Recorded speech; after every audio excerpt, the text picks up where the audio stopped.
সোনামণিদের বাংলা পড়া।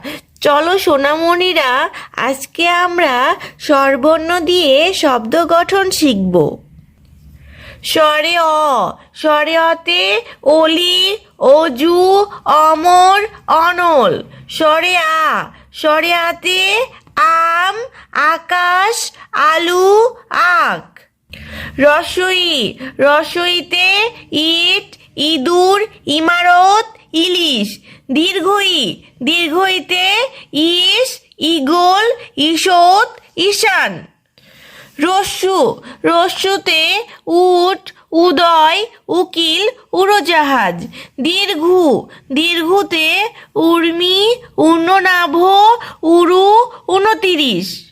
রি, রিতে ঋণ, ঋতু, ঋষভ, ঋষি। এতে একতারা, একতা, 21 এলাচি। ওই, ওইতে ঐরাবত, ঐক্য, ঐশ্বর্য, ঐশী। ওতে ওজন, ওলকপি, ওঝা, ওঠা। ঔতে ঔষধ, ঔষধি, ঔষধালয়, ঔদরিক।